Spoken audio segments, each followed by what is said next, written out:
All right, let's continue with something more interesting. I don't really want to bore you to death, so we will jump to the repeater here and do a little bit of hacking so that you do something exciting.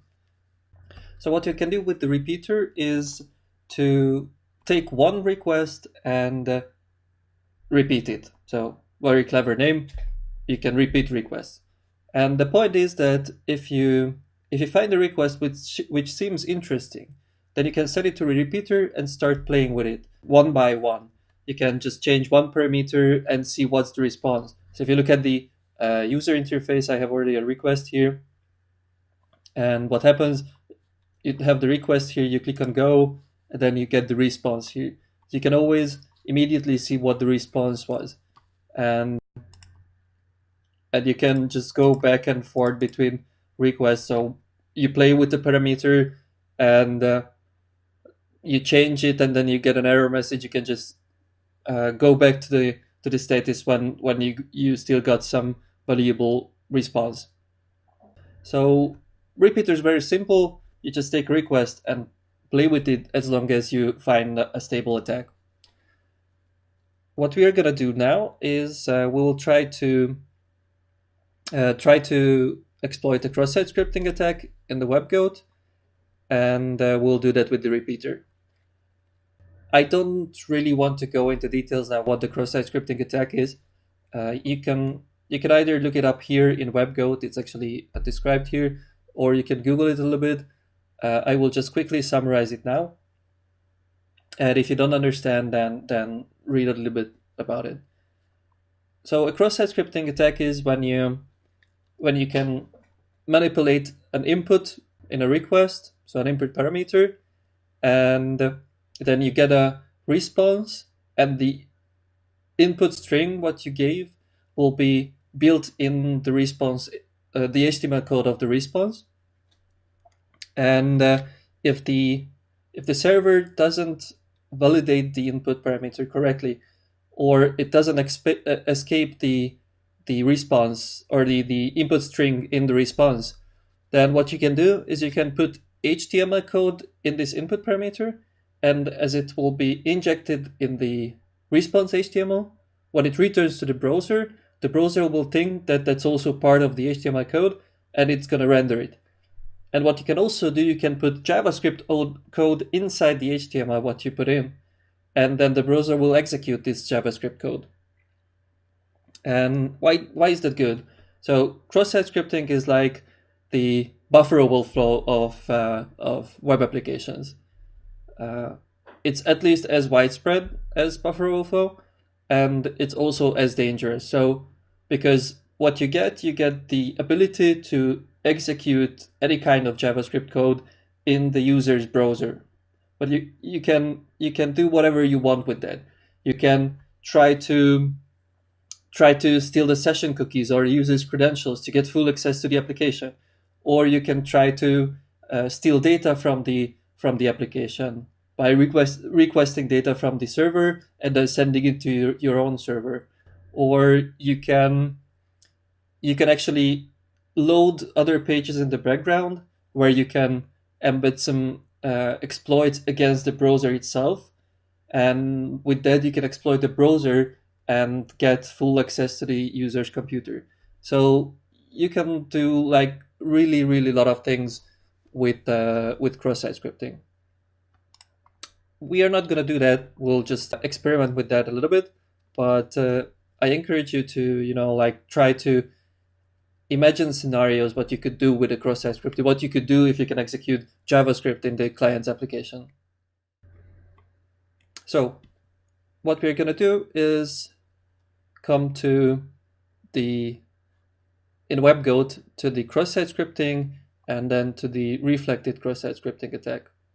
Reflected means that the input the attack what you put in will be executed immediately in the response.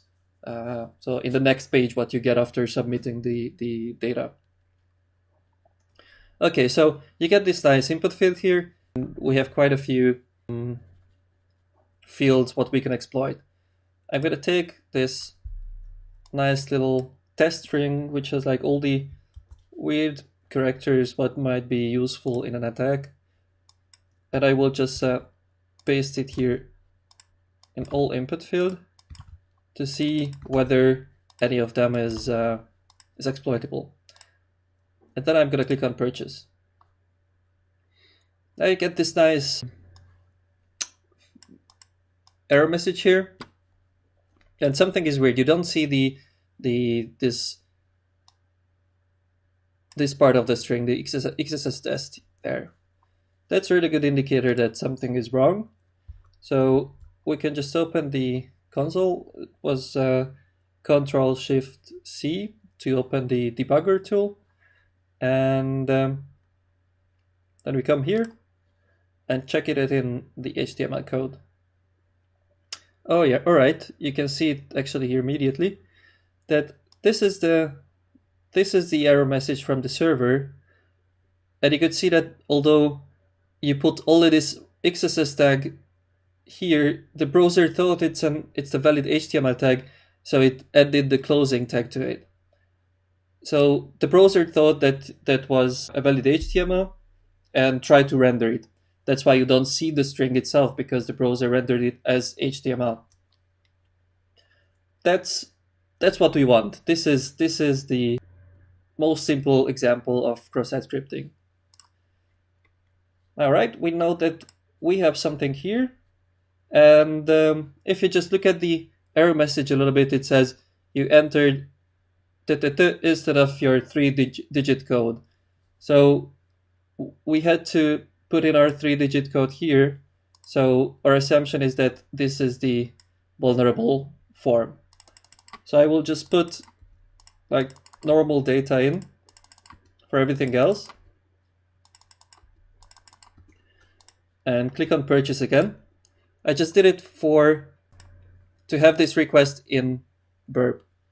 Now we can come to the proxy and find this request in the proxy, and it's here. You see, here are all the other data, and this is the one which we think is exploitable. Now we right click and say send to repeater. Then the request appears in the repeater. We can try it again, say go, and then here you can say search for XSS test. So the string what you put in. And now we found a place in the HTML response which is probably vulnerable. Now what we want to do here in repeater is to play a little bit with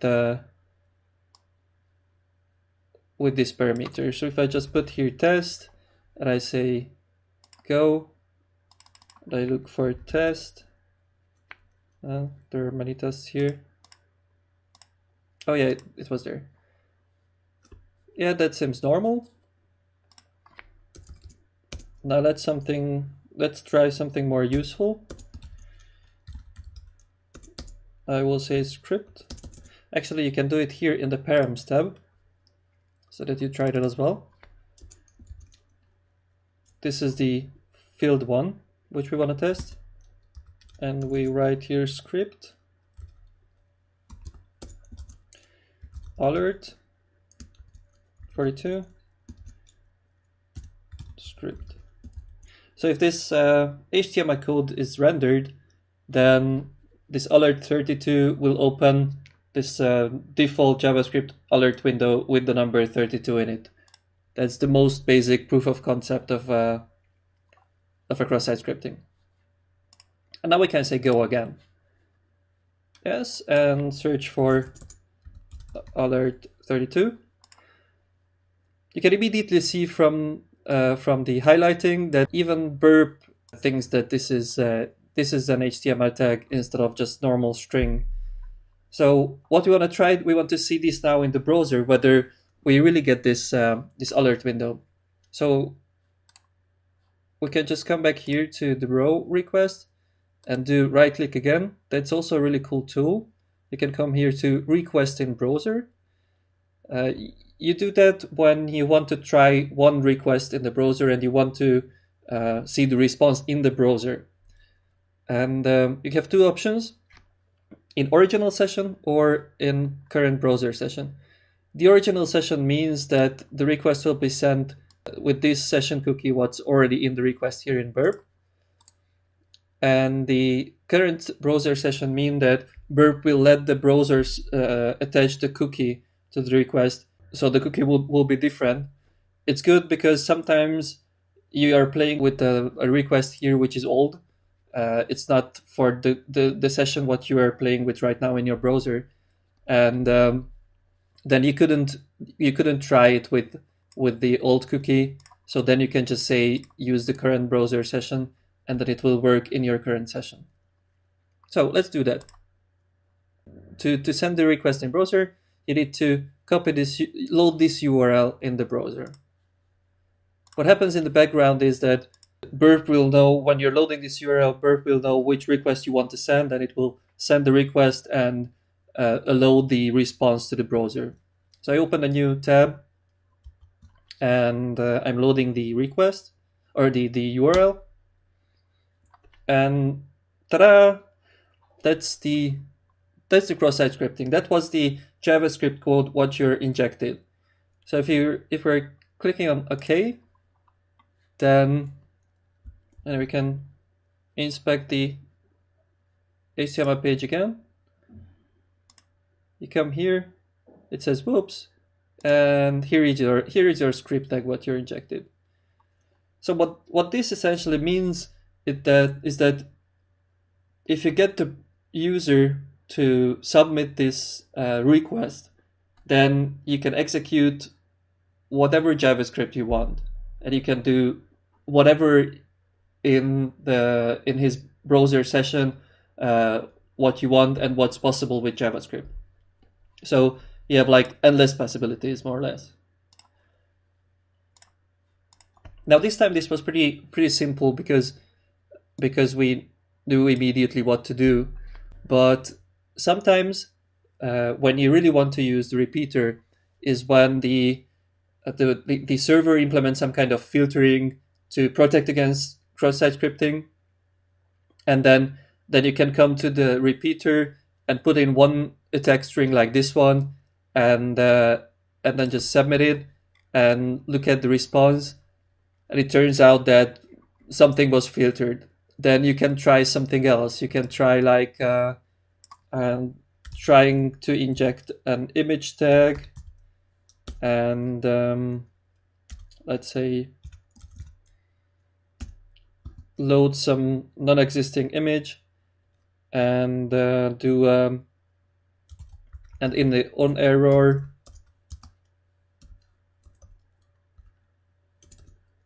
you can do your JavaScript.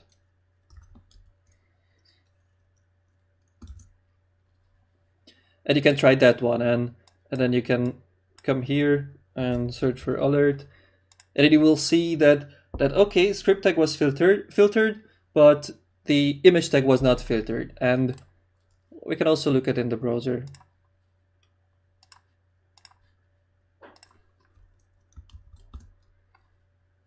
Yeah, it was executed again. So in the repeater, you can just play around with the request and try to find the input which really works for you. That's the point.